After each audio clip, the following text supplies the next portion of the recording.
Good afternoon, everyone. We're very happy to have you here. We're starting our session.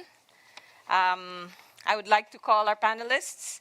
I would start first with Mr. Gabriel Asem. Mr. Gabriel Asem himself is an indigenous person from the Mia tribe, and he also happens to be the regent of Tambrauw Regency in West Papua.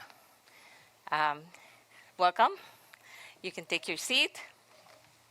The next one I would call is Lizardo, Cauper. Lizardo is currently the president of AIDESEP. He is from the Shipibo tribe from the Peruvian Amazon. He has been working recognizing rights of neighboring and existing communities in the Peruvian Amazon. He is very well known and is just been recently helping and taking over the work in the FIP program, DGM, in Peru. Welcome. I would call next Stanley Kimaren. Stanley, please come forward. Stanley is the Executive Director of ILEPA, Indigenous Livelihoods Enhancement Partners in Kenya. He himself is a Maasai. He is very familiar with all the programs ranging from health, climate change, sustainable development in Kenya. Thank you. Welcome. The next person I would like to call is Sébastien Jodoin. Sébastien, he is a law professor and is very much known to us for his recent book that we can access, by the way, and it is called Forest Preservation in a Changing Climate, REDD+, and in India, Indonesia, and Tanzania. It's a comparative study. We have one seat. Welcome, Minister Fabiola Muñoz from Peru. We thought we lost you, and now you're here. You're found. We're very happy. Minister Fabiola doesn't need introduction, but we will still introduce her. Just recently been appointed as Minister of Environment in Peru. She has been really key in involving, facilitating the participation and consent of indigenous peoples, especially for the forestry law implementation in Peru. Welcome. Thank you. I would like everyone to actually put on now their headsets. We have 3 languages that we're using here: English, Bahasa Indonesia, and Spanish. I think it would be best to keep it in our heads so we don't, especially for the panelists. And it would also be good for us to understand that we can use the apps. So we have apps that we tried this morning with Francis. It's the same system. And if we click this session, we can actually put our questions, and that would be seen in the screen. And that would be a running display at the back. We encourage you, once the questions come, and if it is, you don't want to lose the questions, you can already line it up. Thank you. So I'm going to take my seat. It's important for us to understand that this panel is really a labor of love. We did look into the work individually of people that have walked with us through this challenging land rights of indigenous peoples journey. We trace, just for this particular event, 10 years since the UNDRIP, and at the same time, REDD+ safeguards had been set up 10 years ago. It is important that we understand that for each and every one of us, we do have constitutional rights to life, freedom, liberty, and property, and that these rights cannot be taken away from us without due process of law. And we have transformed this struggle into a lot of negotiations for the international community through UNDRIP, Declaration for the Rights of Indigenous Peoples, to add and enhance that with self-determination, cultural integrity, and these values that then became commitments of our countries. With that, the transnational opportunity came with REDD+. I would like, actually, for this particular time, to request Sébastien to frame a little bit this discussion in this journey of a very opportunistic transnational REDD+ safeguards process. Okay, thank you very much for that introduction, and thank you very much. Can you hear me? Yes? Okay. I'm really honored to be here on this panel with ministers and also Indigenous representatives of their communities who have been working so hard to ensure that their rights are recognized in this process. So my work is on the intersections between human rights and climate change. I've been working on this topic for 10 years now, 11 years, I guess. And I had more hair back then. I interviewed many people for my book, which Antoinette mentioned, and recognizing people in the hall. They can't recognize me because I looked a bit different. So let me say, in terms of, I've been asked to give a broad overview of what's happened in the last 10 years on REDD and Indigenous rights and community rights. So let me start by, I'll say three big things. So one is around recognition. The second is about how these rights have been interpreted. And the third is how they're being implemented. So on recognition, what's interesting is that we find that in many different sites or mechanisms for governing REDD, we ended up recognizing the importance of the rights of Indigenous peoples for the first time. Not always in a perfect way, but I do want to mention that in the UNFCCC, so the UN Framework Convention for Climate Change, the first reference ever to Indigenous peoples and their rights comes in the Cancun safeguards that are adopted for REDD in 2009. So that's kind of an interesting sort of development. And then you see this happening also around the conservation organizations that started working on REDD and the development at the private level of the climate community biodiversity standards. So trying to, for the first time, the conservation community was really in a serious way trying to grapple with the importance of respecting Indigenous rights in the context of REDD. And this is in the backdrop of the UN Declaration on the Rights of Indigenous Peoples having been adopted a few years earlier. So you have then within REDD, you have the United Nations REDD program, which adopts its own set of safeguards, which is much more closely based on the UN Declaration of the Rights of Indigenous Peoples. And they start producing a number of guidance tools. So again, these are all discussed in detail in my book, but for the first time you have entire international organizations and NGOs that are really trying to figure out, well, what does a right like, and I'll mention the right to free, prior, and informed consent. What does this right actually mean, and how do you implement in practice?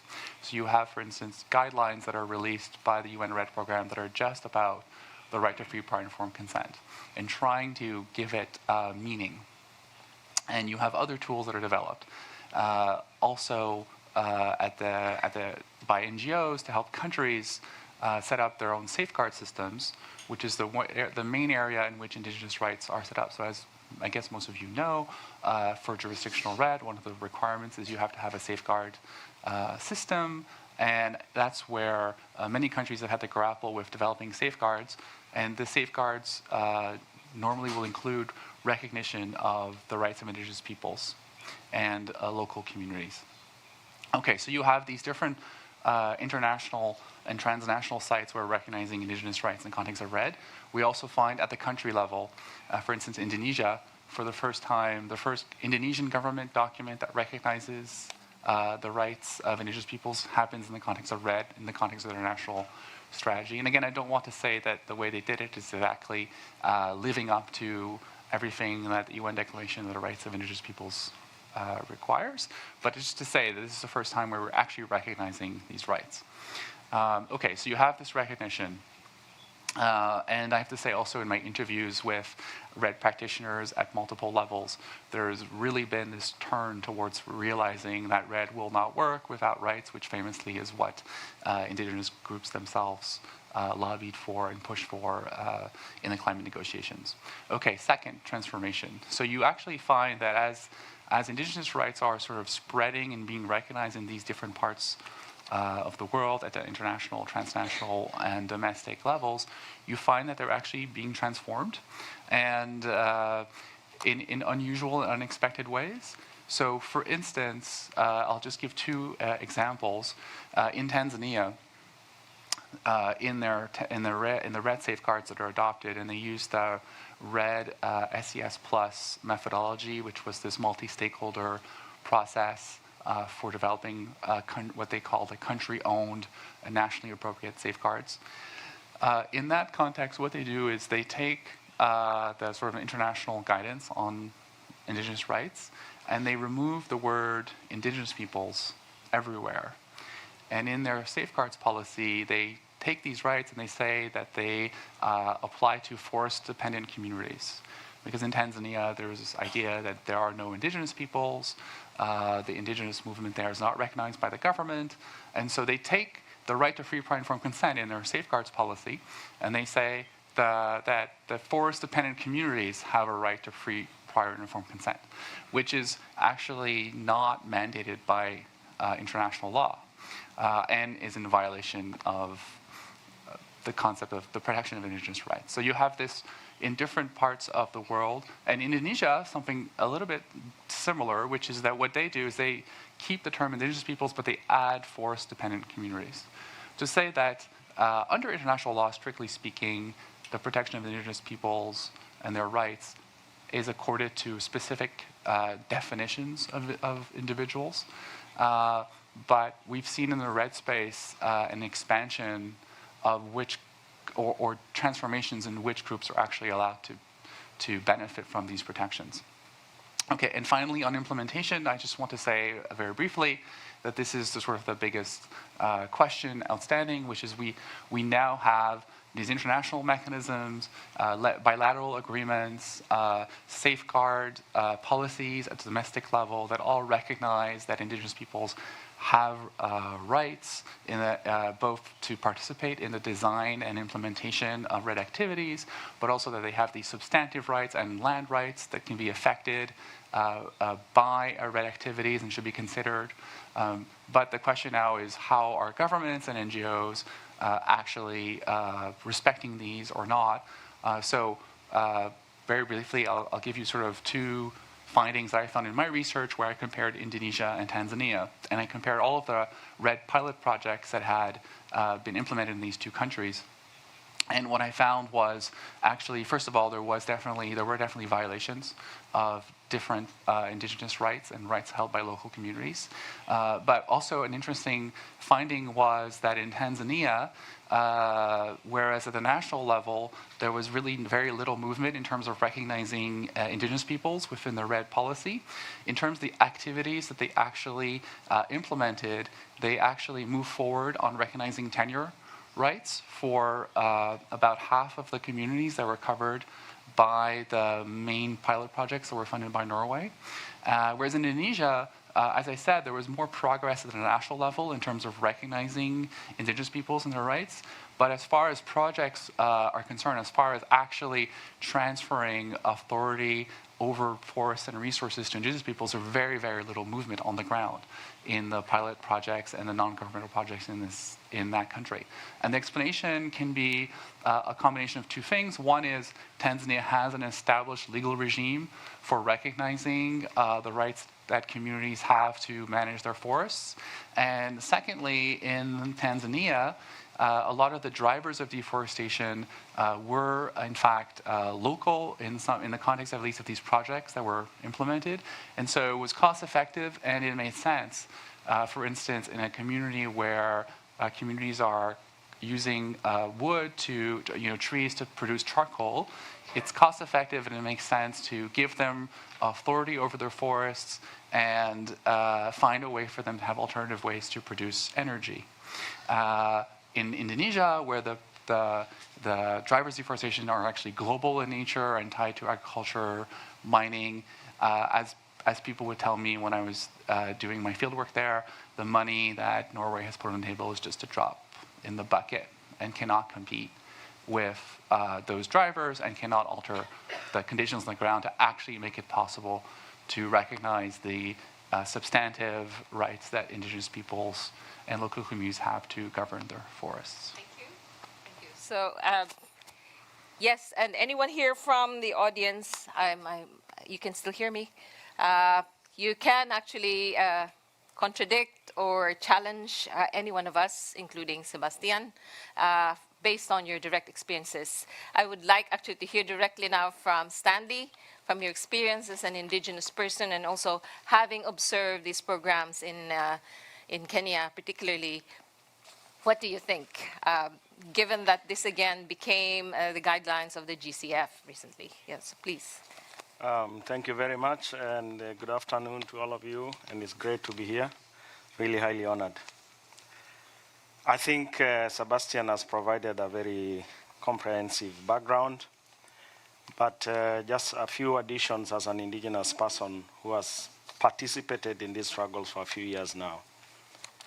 And one point on context is that we are familiar that indigenous people represent about 5% of the world population, but represent 15% of the world extreme poor. And continue, of course, to experience a lot of exclusion and marginalization and violations of their rights. Yet, they occupy a landscape that are one of the richest in biodiversity concentration of the world. And recent studies have shown, particularly on tropical forests, that indigenous people hold tropical forests the size of China, which represent about 38 billion gigatons of carbon, according to a study by RRI and WRI, and I will be corrected because they are here. So really, we are talking about indigenous, a group of, a section of society that represent where REDD wants to go. The future of REDD, the aspirations of REDD is really to replicate what is happening in indigenous people territories. Exactly.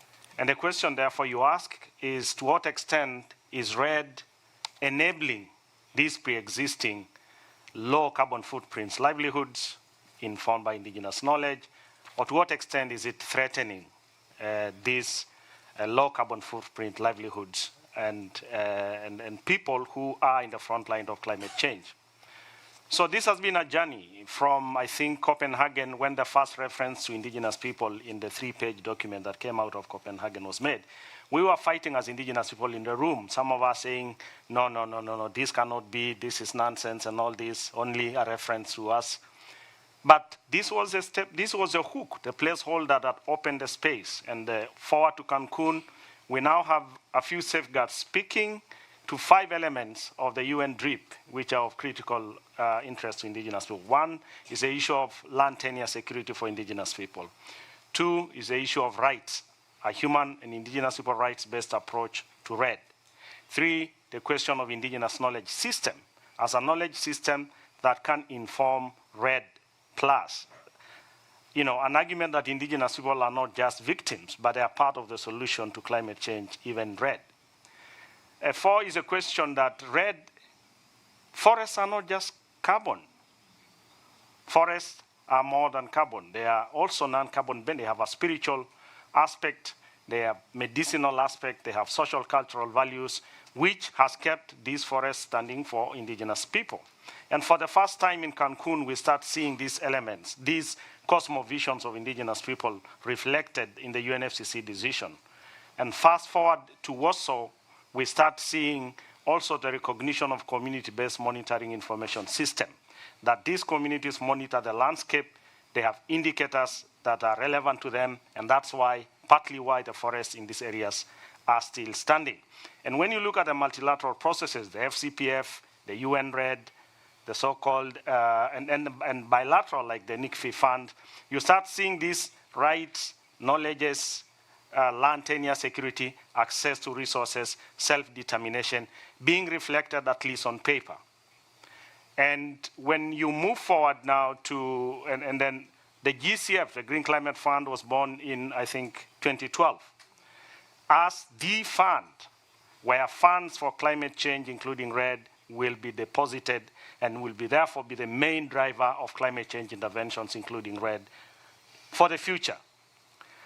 And we also see a trickle down of these elements. So in text, indigenous people's rights, knowledges, and value systems in a way have been increasingly reflected in multilateral processes in the UNFCCC and REDD in particular. And we see this translating to a few countries. Like in the context of Kenya, we have seen, for example, indigenous people being allowed to sit in the National Climate Change Council, which the president sees as a chair. This is unprecedented. We have seen a National Climate Change Act on cultural and traditional knowledge expression. But within the GCF, as the main driver, as the main fund of climate change, we have struggled since the GCF was born until early this year, an indigenous people policy for the GCF was established. And this policy essentially has two approaches, a do no harm and to some extent a do good approach. And the elements, in fact, on paper, this is a very robust policy. It talks about respect for rights and self-determination, cultural heritage, identity of indigenous people, knowledges, land tenure, security, free, prior, and informed consent, and talks about developing strategies to enhance indigenous people access to the Green Climate Fund. And anyway, I don't know how much time I have to go on this, but I just want to say that, 1 minute, I just want to say that in paper, on paper, indigenous peoples have opened up spaces. Dialogue with government is happening. And we are seeing indigenous people representation across scales. We have seen them as active observers in FCPF, in the C Fund, in the UN REDD, and the community REDD of the UN. So we have seen representation happening. We have seen more spaces and dialogue happening.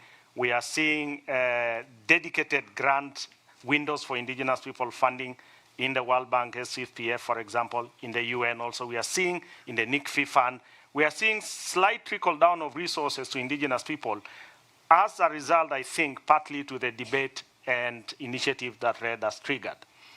As to whether the practice has changed, I'm not sure whether this is when I should talk to it, but certainly I would say the indigenous people's situation has improved on paper, mostly because of, or partly because of the REDD debate and the discourse and initiative associated to it. Thank you. Thank you very much. Very good points, and I will come back to you on those. Minister Fabiola, I'm very happy you are here, especially with your extensive knowledge and professional experience in the government. What is your guidance to us, especially in the implementation of REDD+? Yeah, in your country, the challenges that has been encountered, and how that parallels with the other countries that are encountering the same challenges. How can you guide us in this discussion, and how can you essentially translate your experience to the body? Bueno, efectivamente, REDD trae retos y claramente en el Perú no han sido menores. Pero nosotros vemos REDD como una oportunidad. Y como se ha mencionado, ya sea porque se han empezado a cambiar o a discutir los marcos legales, ya sea porque se han tenido que abrir espacios de diálogo, estamos avanzando, ¿no? No quiere decir que todos estemos de acuerdo, y el reto más importante es cómo lo implementamos. Pero creo que hay discusiones en las que hoy día estamos tocando temas que antes no hemos discutido y dando espacio a pueblos indígenas como nunca antes lo hemos dado. De hecho, en paralelo, y creo concuerdo plenamente con una cosa que se ha dicho, el tema de bosques no es solo red, no es solo carbono. Bosques es mucho más. Hay temas culturales, ancestrales, de gestión integral del territorio. Y ahí, por ejemplo, en el Perú, una de las cosas que tenemos es que se creó el Servicio Nacional Forestal y de Fauna Silvestre, que es la autoridad nacional, y el Consejo Directivo, que es la máxima autoridad de el SERFOR, el Servicio Forestal, tiene representación indígena, ¿no? Tiene una importancia enorme. De 12 miembros, tenemos un tercio, que son pueblos indígenas. Y si bien no es fácil las discusiones y no es fácil ponernos de acuerdo, creo que es mucho más importante y sostenible el paso que hemos dado abriendo la participación de esa manera. Hoy día estamos discutiendo temas como titulación, porque no puedes reconocer derechos y realmente no solo reconocerlos, sino que la gente pueda acceder a ponerlos en práctica si es que no tiene seguridad jurídica sobre sus territorios. Y esa es una de las prioridades para avanzar y cerrar la brecha. Nosotros tenemos además, de hecho, un acuerdo con Noruega y Alemania para cumplir una serie de elementos en función de deforestación evitada.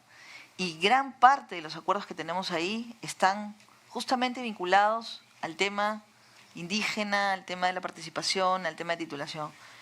No es fácil, no siempre estamos de acuerdo en todos los temas, pero creo que si lo vemos como una oportunidad, la experiencia, y por lo menos en mi experiencia profesional, es mejor sentarnos en la mesa y tener procesos de diálogo y de apertura, y eso es lo que estamos tratando de hacer desde el Ministerio del Ambiente, abrir las puertas, las ventanas, todos los espacios posibles para hablar, para discutir, para crear juntos consensos, que son lo que va a permitir que no importa que haya un cambio de gobierno en el nivel nacional o regional o inclusive de las autoridades indígenas, podamos tener acuerdos que nos lleven a ir más allá en las agendas.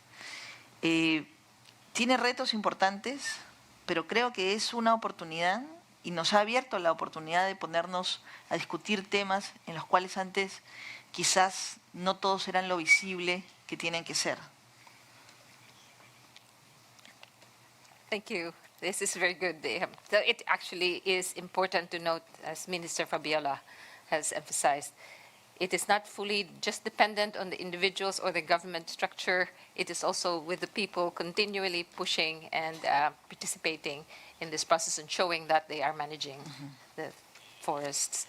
I would like to talk to Lizardo now, being actively participating, especially in the implementation of some of the programs that's driven and inspired by Red Plus, and what you think is the opportunity, what are also the challenges in this implementation, especially with DGM in Peru, and also with the values that you have as indigenous peoples, what really is important?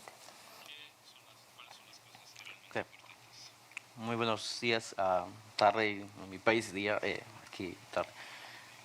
Esa es una oportunidad, pero ha sido un proceso para entender claramente cómo se implementa este proceso de REP para los pueblos indígenas, qué significa, dónde se va a hacer, cómo es o qué es.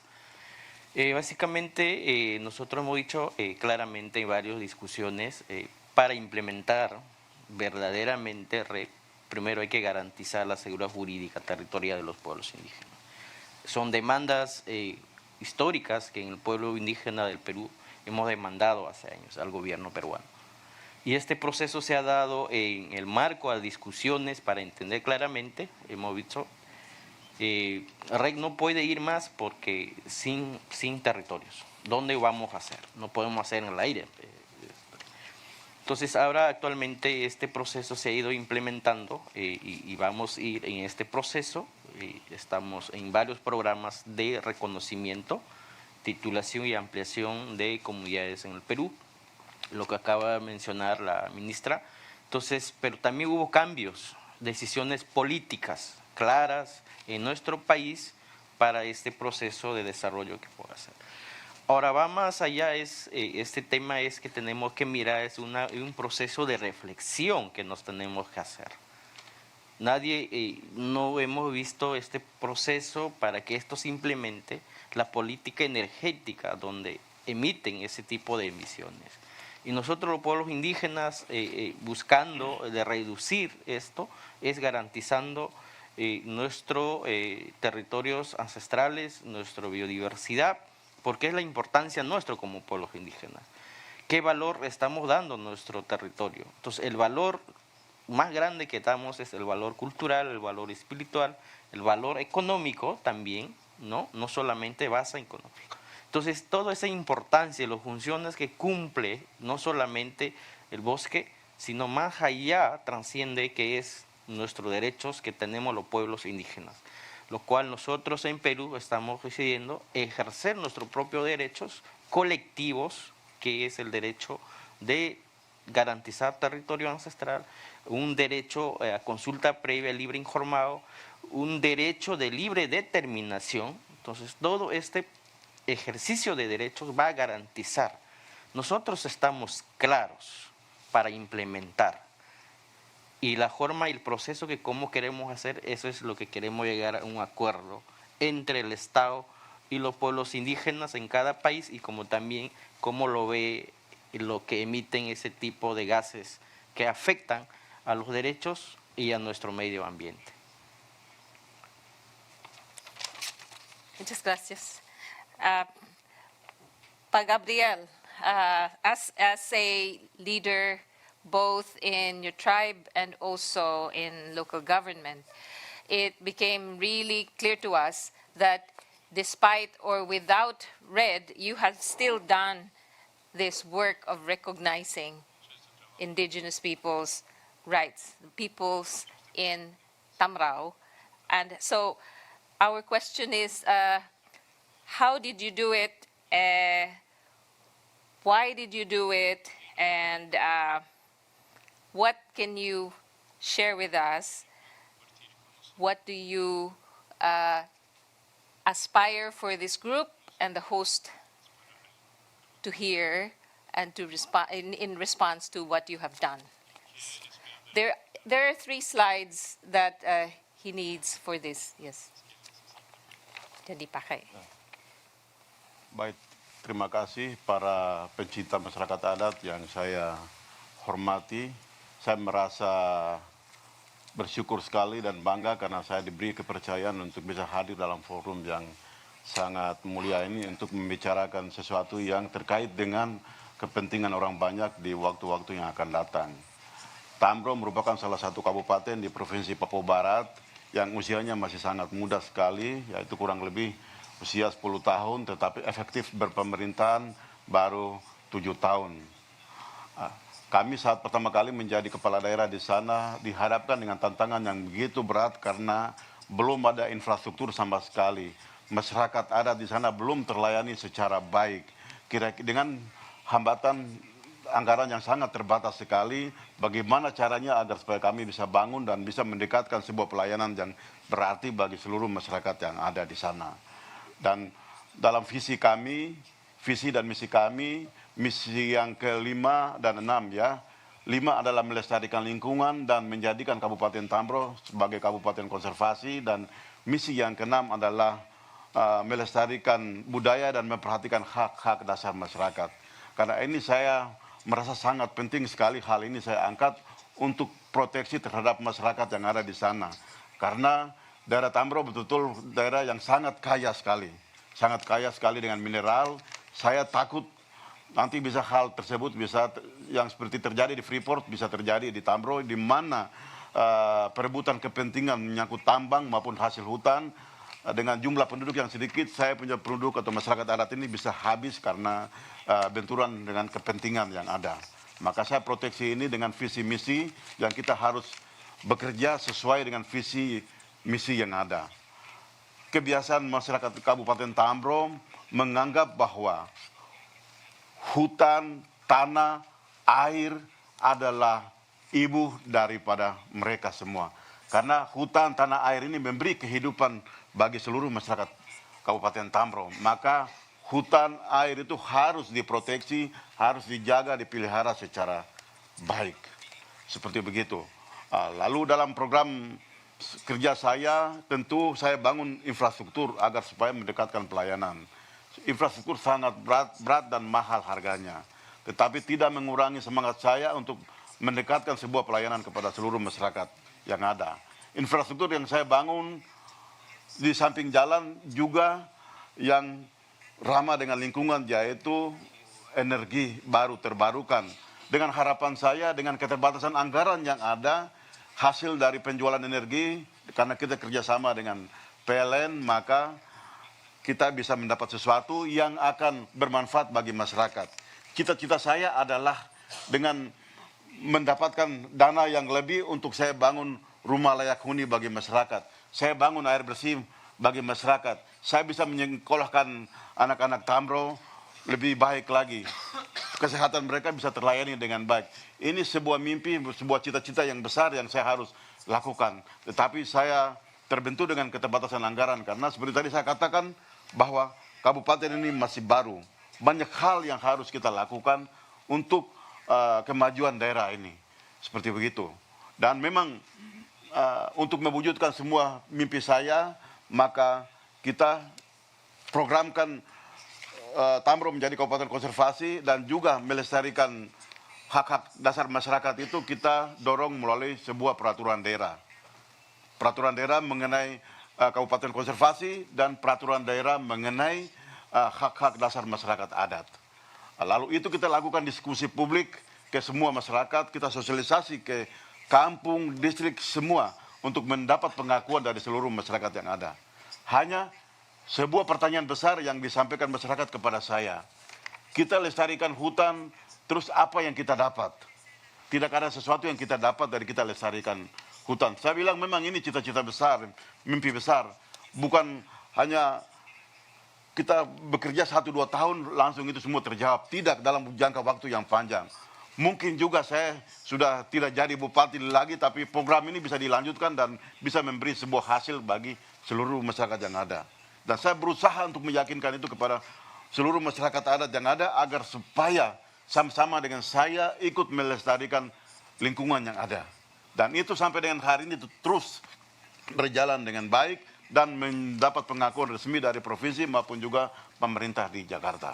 Seperti begitu. Lalu pada kesempatan ini juga bagi semua yang ada, ya bagaimana untuk memberdayakan masyarakat adat ini. Satu tadi melalui energi, kalau kita bangun energi maka kita bisa mendapatkan sumber uang. Kita bangun air kemasan yang bisa kita pasarkan ke mana-mana. Lalu juga jadikan air bersih untuk pelayaran di Pasifik, saya bisa jual air. Dan juga yang satu yang tidak kalah pentingnya adalah pengembangan pariwisata. Karena Tambrauw memiliki destinasi yang cukup bagus sama dengan Raja Ampat, tetapi sampai dan sekarang ini belum dikenal secara luas. Ini yang saya harapkan agar supaya bisa memberi manfaat bagi masyarakat yang memiliki hak atas hutan, hak atas tanah di Kabupaten Tambrauw. Mungkin itu saja yang dapat saya sampaikan. Atas perhatian Ibu Bapak semua saya sampaikan banyak terima kasih. Selesai. Terima kasih banyak, Bapak. Thank you very much. We open this first set of questions from the floor.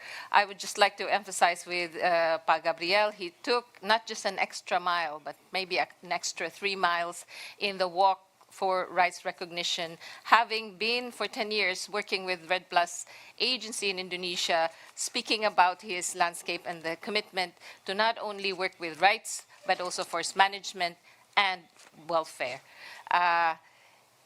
The question now is, how much is enough? There's a question about payments. But there's also this constant message from the indigenous peoples. They are doing this because it is their value to preserve. It is part of their commitment to the integrity of the environment that they are themselves stewards of. They have emphasized as well the rights that are continually an aspiration. And land tenure is one of those that had actually been getting closer in this process. The question now from the floor is very welcome for everyone Please, and yes. Thank you very much. My name is Martu Asirai from Tambrauw, Indonesia. Come up to the microphone so everyone can hear you.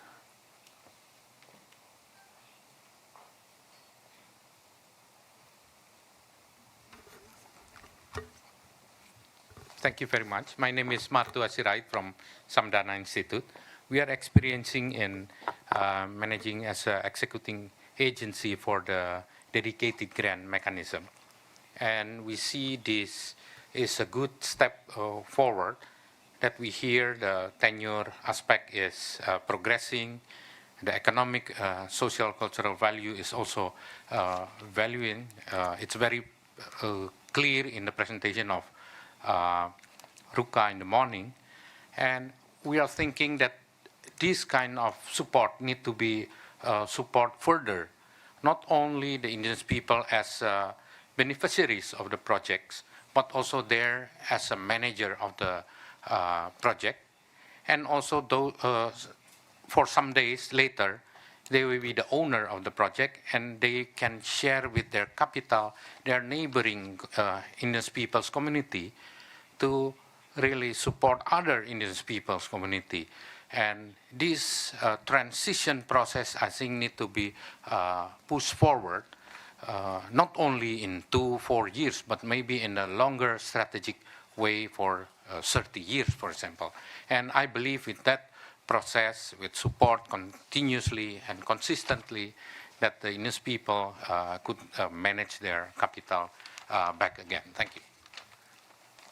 Thank you. Do you need a response to it? Do you want to present it as an offer? An offer for discussion. Thank you. Offer for discussion. So there is this. Yes, please. I think it's a very important point. I think one of the things we have seen with REDD and climate change more generally is small grants or windows of access targeted at indigenous peoples, more on a pilot basis than a regular basis. And I think and we are also seeing in the Green Climate Fund an aspiration to improve access to indigenous people from the funds of the GCF. So the question here, the point here is really, one, how can we make this more predictable, and how can we make it more accessible, large, so that then it can reach to more indigenous people, more landscape. Otherwise, it's more small on capacity building mostly and on pilot basis. And I think the GCF and these other multilateral funding mechanisms, the message there, I think, is very clear that they need to expand and make it a little more predictable and address modalities of access. Like even for the GCF, which is aspirational, I think the way it is structured, it's almost impossible for indigenous people organization to access a Green Climate Fund, given the technicalities and the competencies and the bureaucracies required to access a Green Climate Fund. That's a question. Capacity to access, because it is, so how much is being made available and who can access those? There's a hand I was seeing, yes, thank you. Please identify yourself and come over.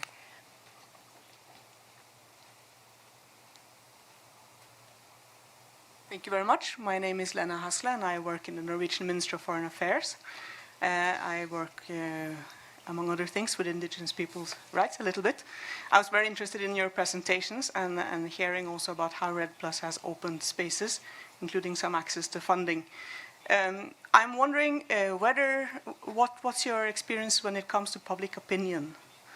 Whether this, starting with the UNDRIP maybe 10 years ago, and then the debate that's happened in your national context in a kind of climate and environmental framework, whether it has also opened spaces for you and if you like, sympathy in the public opinion for these indigenous people's rights. Maybe because I'm thinking for sustainable gains, of course funding and the opportunity to organize and mobilize is very important, but ultimately the support of the common man would also be very important to be able to exercise these rights fully in the longer term. Thank you. Thank you. Who would like to answer? Minister, would you like to answer the question? Bueno, gracias por las dos intervenciones. Yo creo que los pueblos indígenas necesitan un acceso pleno de derechos. O sea, no estamos discutiendo aquí solo el tema de dar acceso a los derechos que vienen con un proyecto o un tema de red. O sea, los pueblos indígenas necesitan un acceso pleno a derechos y eso implica trabajar en políticas públicas que los reconozcan, que den seguridad jurídica, que establezcan políticas de desarrollo más inclusivo, ¿no? Que es lo que hoy día tenemos como brechas en un país como el Perú. Creo que en los últimos años se ha avanzado. De hecho, mis amigos indígenas mismos reconocen en algunos casos de los procesos que hemos tenido, siempre nos han dicho, ¿no? Nosotros hemos pasado de la protesta a la propuesta. Y creo que el Estado ha pasado de no querer escuchar a entender que no hay otra forma de hacer política pública que sentándose a dialogar. Y ahora, aunque nos cuesta todavía en algunos temas y los procesos no caminan tan rápido como quizás quisiéramos, existen. Y eso creo que ya es un gran logro para todos y para todas, porque o sea, necesitamos fortalecer las capacidades, y no solo en el gobierno nacional o en los pueblos indígenas. En el Perú tenemos gobiernos regionales también, y ahí tenemos un reto, porque los gobiernos subnacionales son los que finalmente gestionan el territorio. Entonces, si nosotros no cerramos el trabajo en conjunto con gobiernos subnacionales, podemos tener políticas de nivel nacional, podemos tener pueblos indígenas más capacitados, pero también los actores subnacionales de gobiernos regionales y gobiernos locales tenemos que estar articulados y alineados. Y ese también es un reto.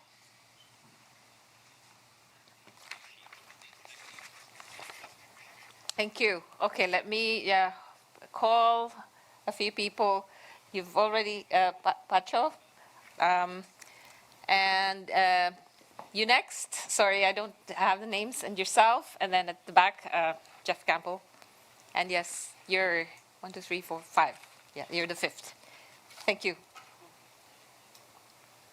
Hello, everyone. I am Francisco from Hildebrand, from Amazonas, from Colombia. Just a couple of months ago in Colombia, a legal landmark, a very important legal landmark, was achieved. A presidential decree that recognizes indigenous municipalities over 18 million hectares. So we talk a lot about international schemes and structures and agreements. How much are we looking at the other side of the border? And in this case, in Peru, I know there's an effort about land titling. I know it's a difficult road, and I know there's a long road ahead. Cases like the Colombian case, where there is a pilot work on indigenous municipalities, where indigenous people govern these territories. How much do you see that being possible in the future in Peru? And how much do you see, how much can we learn from each other, from each side of the border? Because I think there's a lot that we can learn from each side of the border, right? So it's a bit of an open question about how do you feel that cross-pollination between borders there?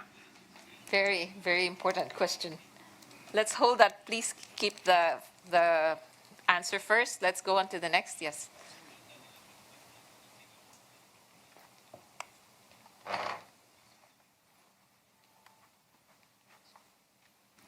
Good afternoon, everyone. First, I'd like to thank all the presenters. A very good and comprehensive presentation. My name is Lakwanuri Sherpa. I work with Asia Indigenous Peoples Pact based in Thailand. It's a regional organization. We work for indigenous people's rights. Since we don't have any speaker from Asia, I thought it's good to also share like what's happening in Asia in REDD+, and also try to relate the discussion that we're having here. Yes, Asia Indigenous Peoples Pact has also been working with a number of indigenous peoples organizations in Asia in REDD+, so we'd like to share some of the experiences. I do acknowledge and also, how do we call that, acknowledge that the REDD Plus has really opened up spaces for indigenous peoples organizations to engage especially with the government, in the context where there is a hesitancy when we talk about the human rights. But then when it talks about the environment, there is more openness even from the different actors to actually engage with the indigenous peoples. And that's the advent of REDD Plus in the discussion in international level, and also the level of preparations that government are doing in the country level has really opened up space. And that's why you can see a lot of indigenous peoples being represented in the REDD Plus bodies, for example, and the technical working group on REDD Plus. Having said that, there are also challenges that the indigenous peoples are facing. For example, we're talking about the protection of forest and making sure that there are the carbon, how do we call that, be there for forever, so that there is increment in the carbon stock when we conserve the forest. But what about the livelihoods of indigenous peoples, for example? Because that is very important, and I would like to borrow the thoughts our brother from Peru said, because our resource management system is really dependent on the spiritual values, the traditional knowledge that we have.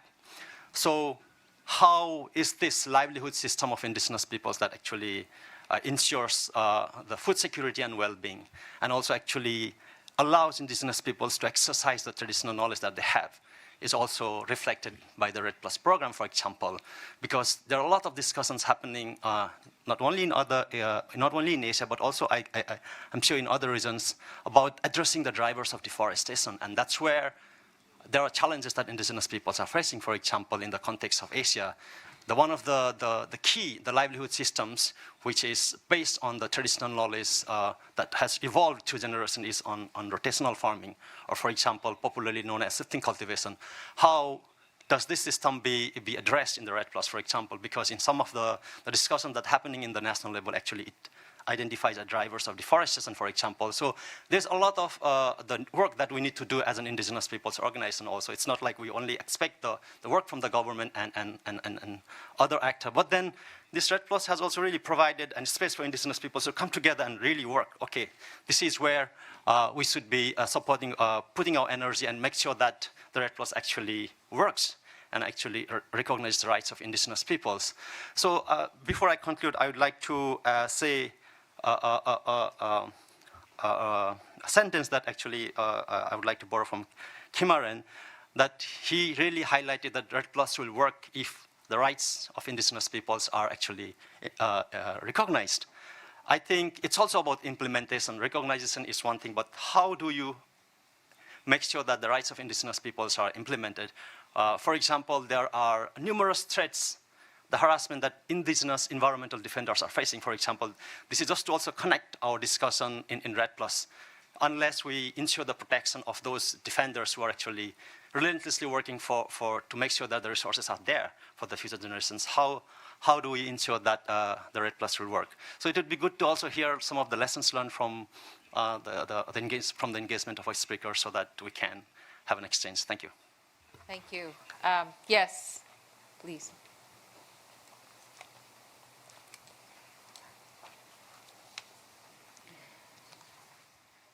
Hello, my name is Bill Savadoff. I'm with the Center for Global Development in Washington, D.C.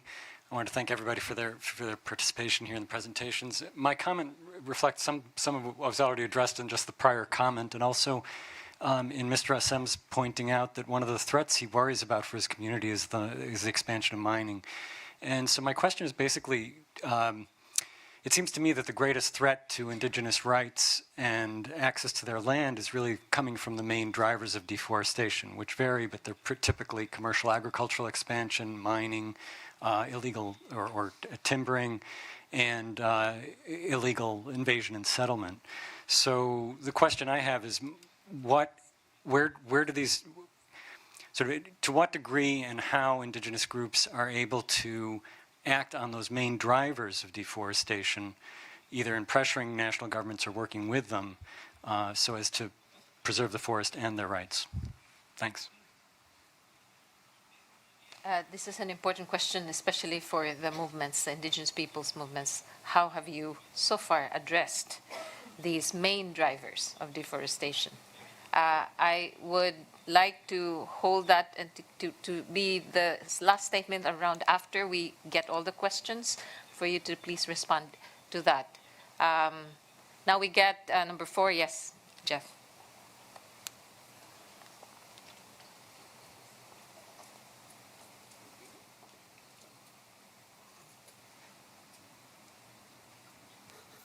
Hello, I'm Jeff Campbell with the Forest and Farm Facility. We're a partnership with IIED, IUCN, AgriCord, and producer organizations based in FAO, the Food and Agriculture Organization. I'm really happy by the slow realization, which now seems to be fully embedded in the REDD Plus approach, that one cannot hope to continue to have forests without addressing the issues of the people who have maintained them for us so far.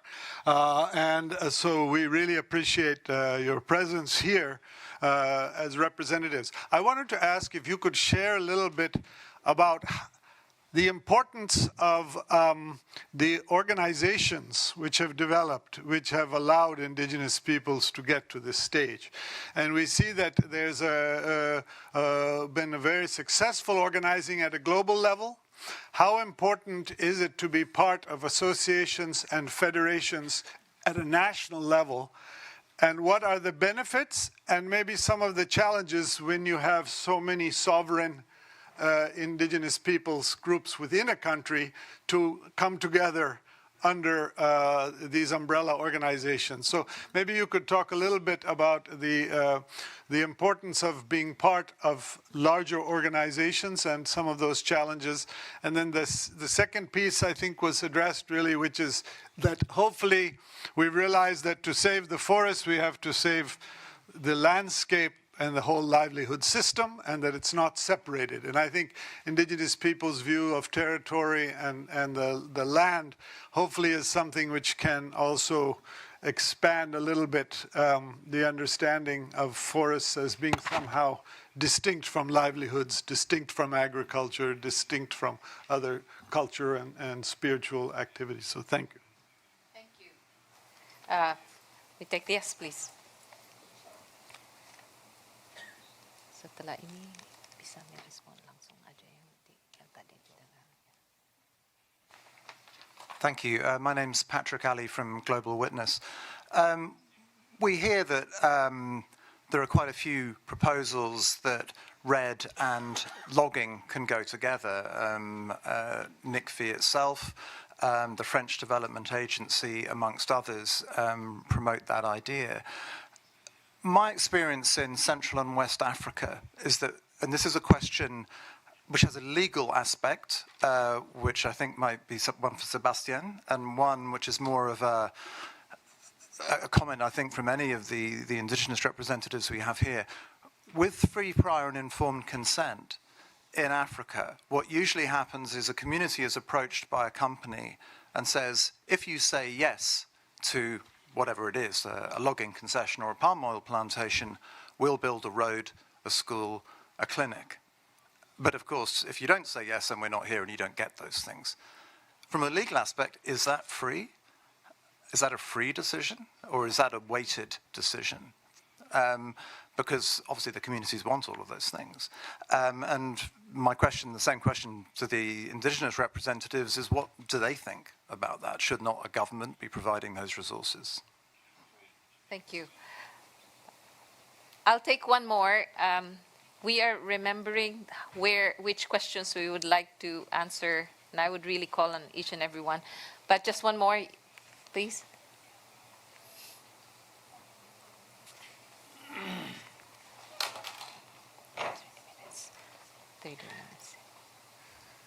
My name is Felipe Milanese. I'm from the Federal University of Recôncavo of Bahia in Brazil. Congratulations for your presentations. I just would like to understand more, if you could speak about what you mentioned, Mr. Cauper, of self-determination or free determination. What does it mean to you related to the debates that we have here on climate change and REDD? What do you want to, if you can explain what's the idea of self-determination to you, and how can we understand that and take that seriously when debating and negotiating REDD and climate change? Thank you. Okay, I think we have another round of questions, but for now, let's answer these questions. I would like to start with Lizardo, and then Gabriel, and then Minister Fabiola, Stanley, and then Sébastien. El tema de libre determinación o autodeterminación es un derecho que está consagrado en Convenio 169. La libre determinación es tomar decisiones propias, un desarrollo que plantea desde la visión de los pueblos indígenas, nuestras propias prioridades, no una imposición de desarrollo que nos plantea. Entonces, desde ese punto nosotros planteamos que queremos estar libres, tomando nuestras propias decisiones, qué tipo de educación y salud es lo que queremos los pueblos indígenas.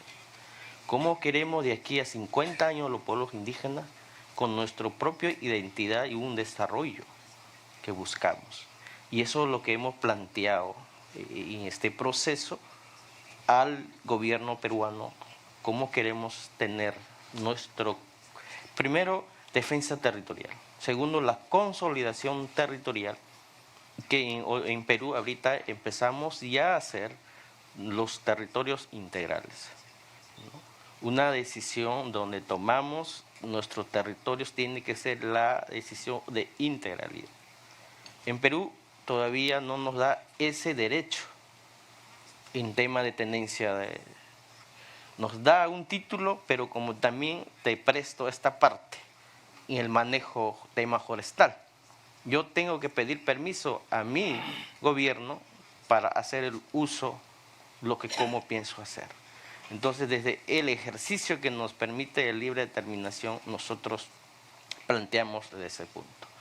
Ahora, el otro punto que han planteado, nosotros estamos en otros escenarios políticos, ya hemos avanzado, ¿no? Entonces, lo que no se quiere es que los políticos o los que aspiran a administrar nuestro país, que no manejen doble discurso. Perú tiene un compromiso y está asumiendo.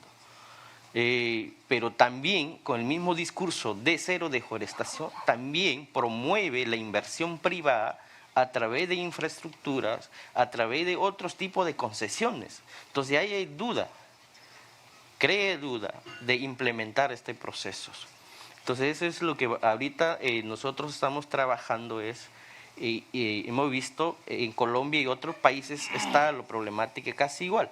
O sea, vemos que la Amazonía sigue siendo en riesgo.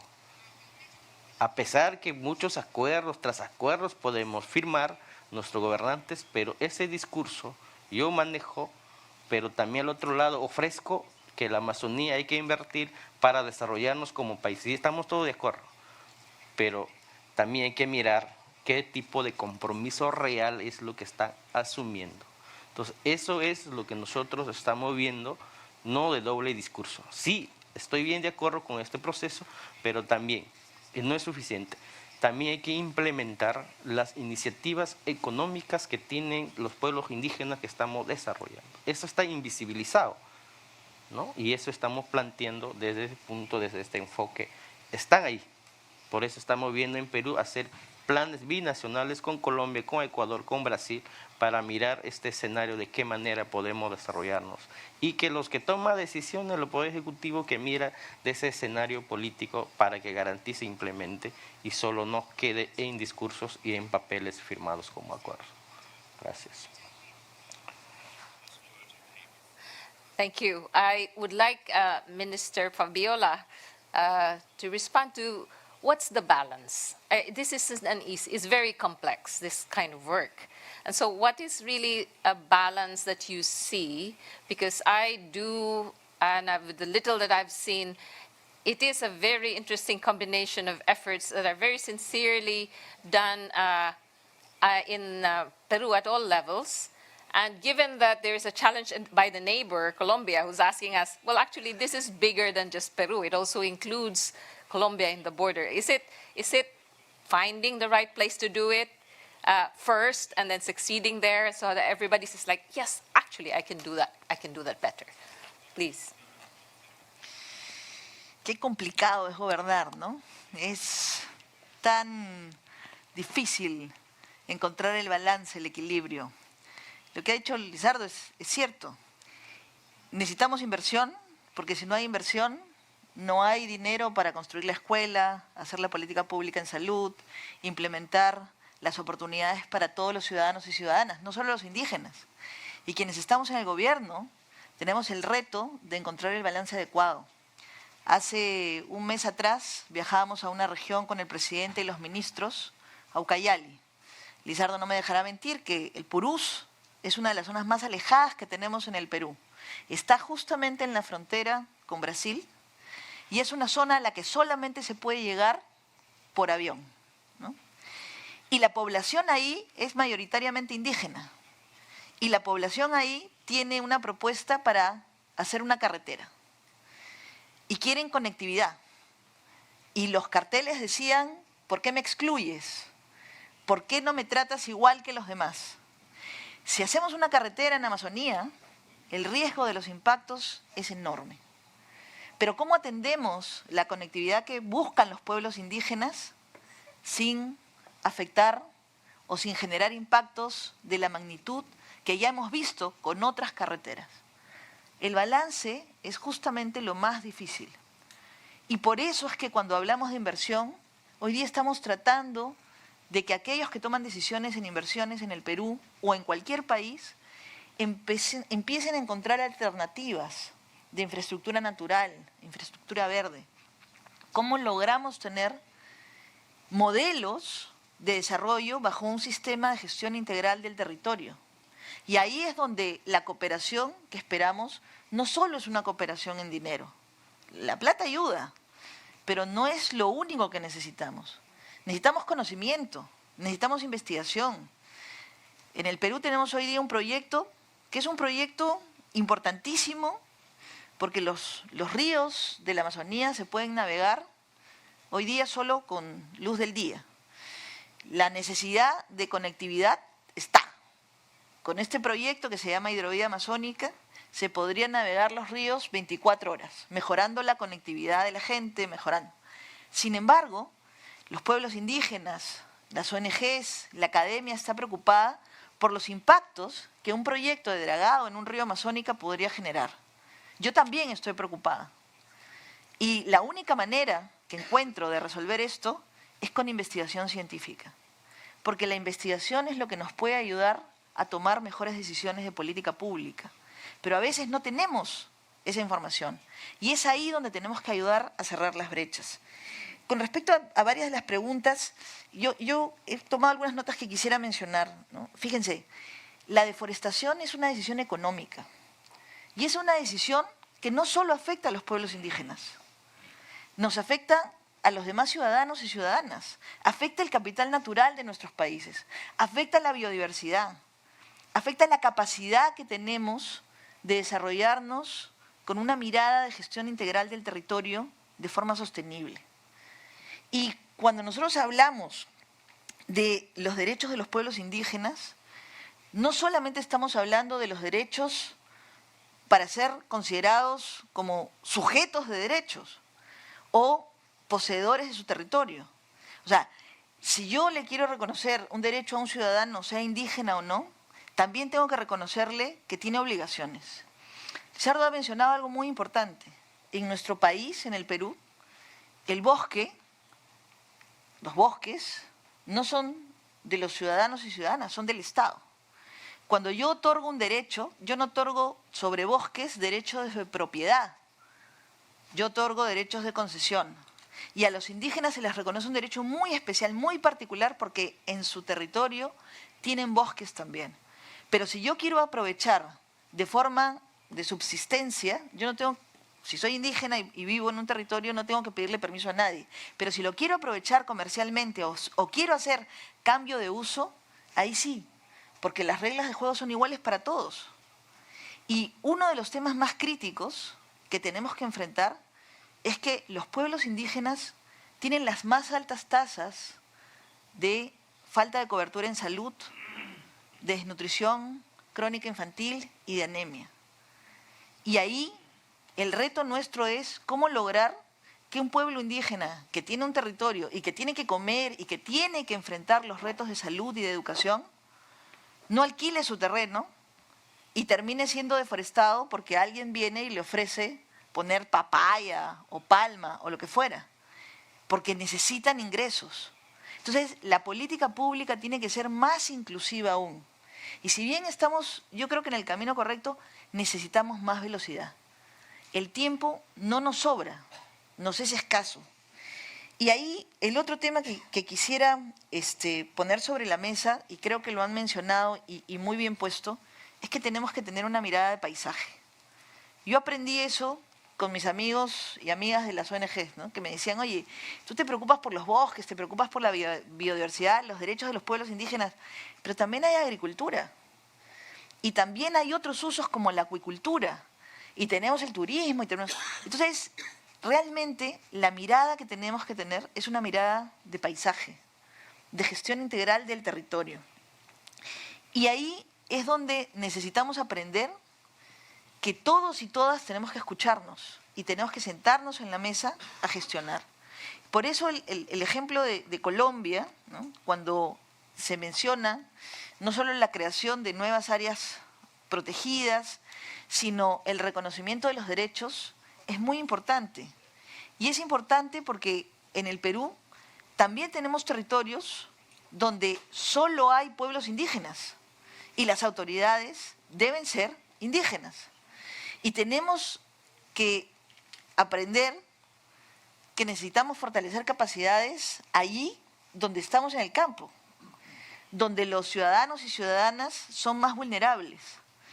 Y esa es una de las cosas que el presidente de la República, por ejemplo, está haciendo. Yo no sé en cuántos países de ustedes, pero nosotros ahora, desde hace 3 meses que empezó esta parte del gobierno, todas las semanas viajamos el presidente, el primer ministro y todos los ministros casi, por lo menos 12 de 18, a una región.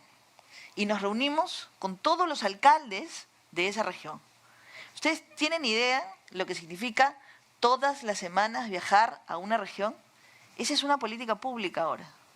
Es estar en contacto con las autoridades locales y entender realmente lo que está pasando.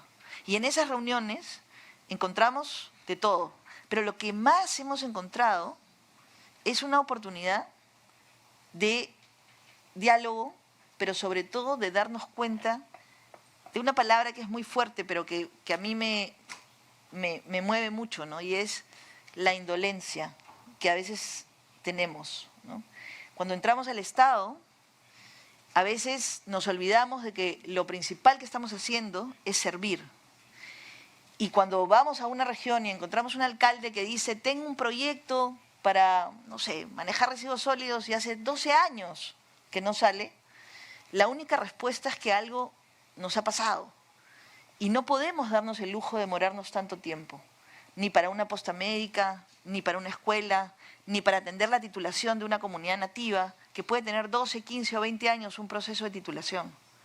Eso es lo que tenemos que romper. La indolencia de aquellos que trabajamos en el Estado y que no entendemos que la velocidad no es la de un expediente, sino es la de vida de ciudadanos que están detrás. Y yo creo que ese es el cambio más importante en el que estamos en este momento, por lo menos en Perú. Thank you very much. Gabriel, can you please respond specifically to the challenge of... Baik, terima kasih. Kita ketahui bahwa keberadaan masyarakat adat di Kabupaten Tambrauw sangat strategis sekali. Dia bisa menentukan pilihan.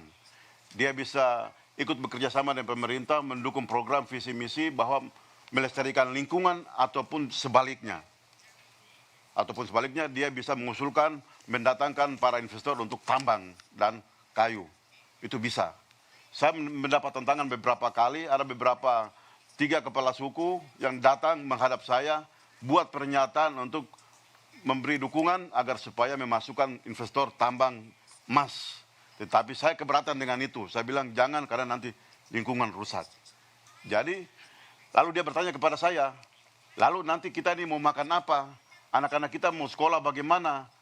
Yang sakit kira-kira kita urus bagaimana? Rumah kita bagaimana? Siapa yang urus? Saya bilang ya itu nanti pemerintah yang urus. Tetapi jangan kau jual hak kesulunganmu untuk kepentingan sesaat yang nanti merugikan anak cucumu ke depan. Mari ikut program yang ada ini, kita sama-sama melestarikan lingkungan, dan untuk dalam jangka panjang kita akan menikmati jasa dari lingkungan.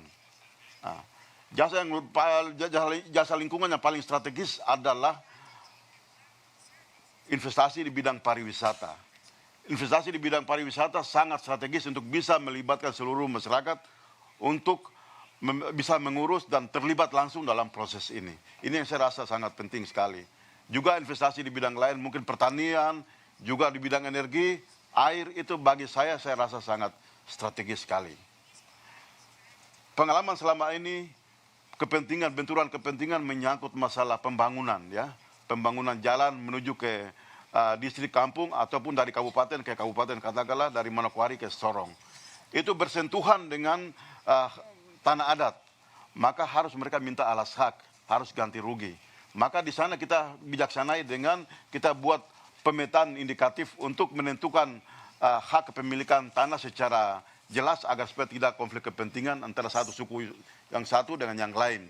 Dan itu berjalan dengan baik, di mana sumber dana untuk membiayai kegiatan sidang adat maupun pemetaan ini dari pemerintah daerah sendiri sediakan anggaran, dan juga dari pihak LSM, yaitu Samdana, support kita untuk kita melakukan sidang-sidang adat marga, karena di sana ada 5 suku besar.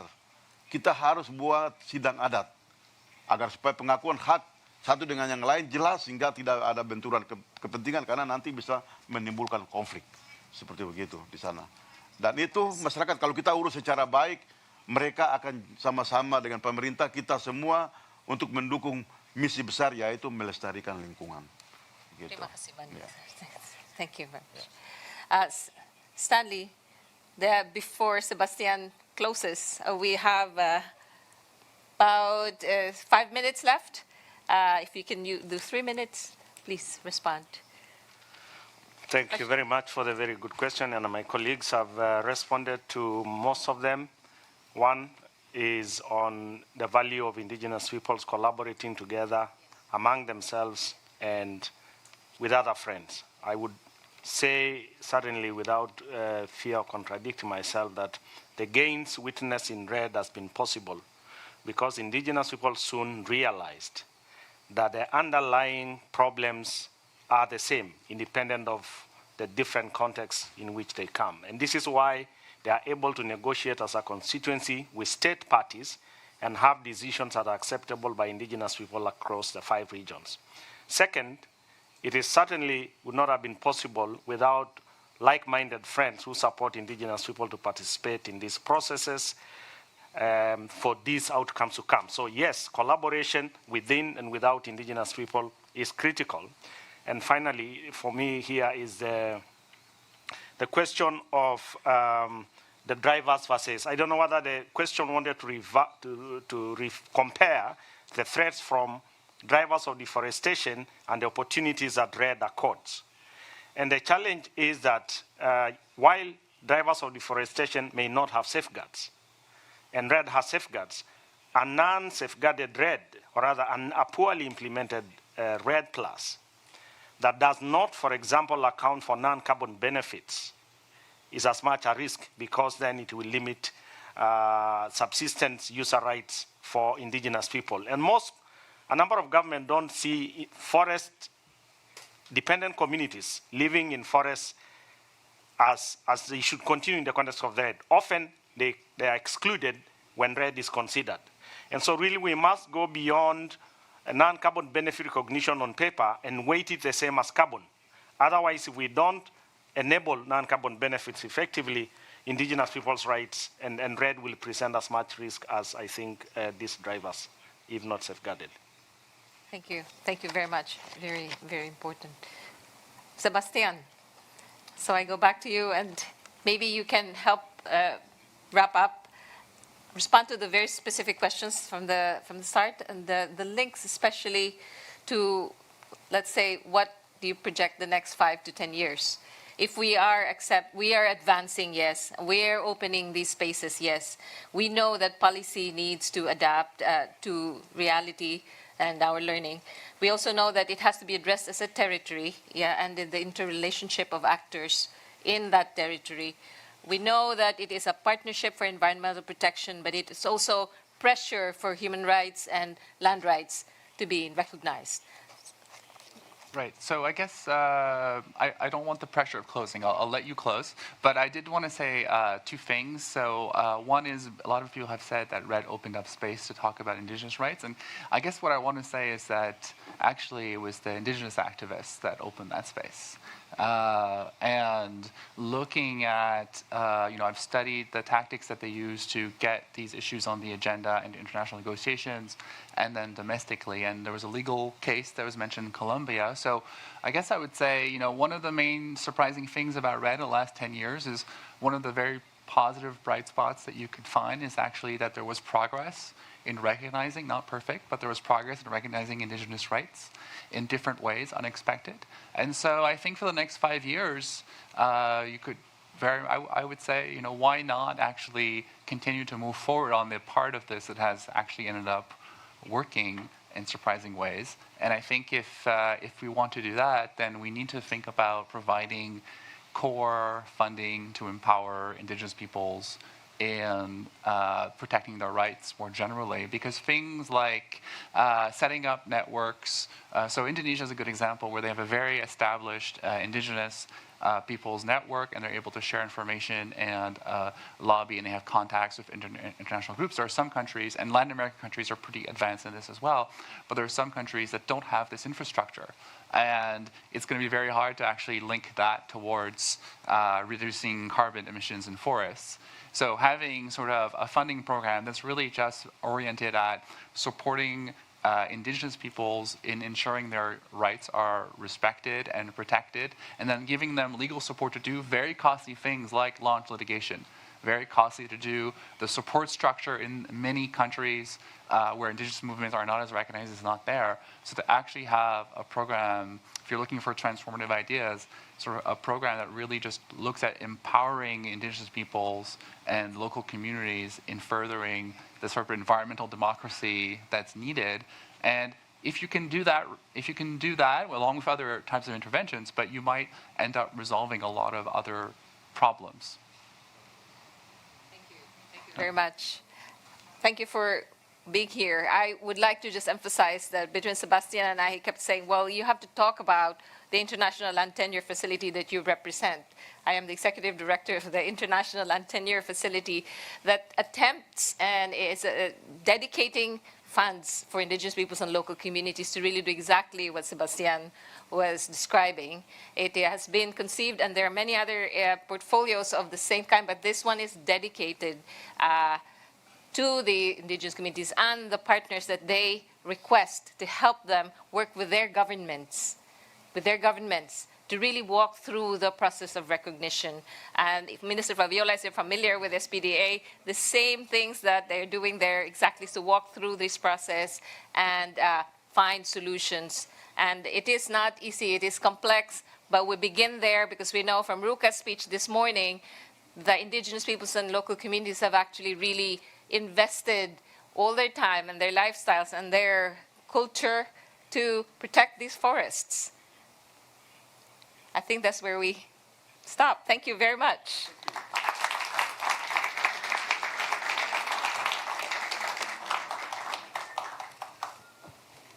Thank you very much.